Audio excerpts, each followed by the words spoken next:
siamo arrivati alla 57esima edizione di questa mostra dell'artigianato del Mandorlisai, che poi si è evoluta con il nome di Tessingio.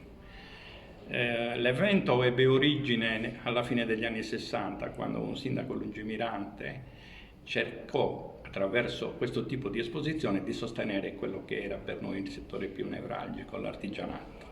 L'artigianato non solo di Samugheo, ma anche del Mandorlisai.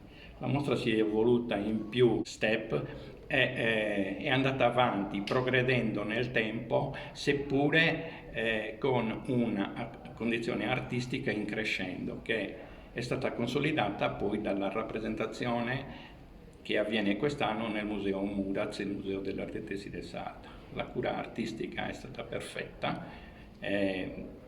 Cerchiamo, pur nella sua versione contenuta, di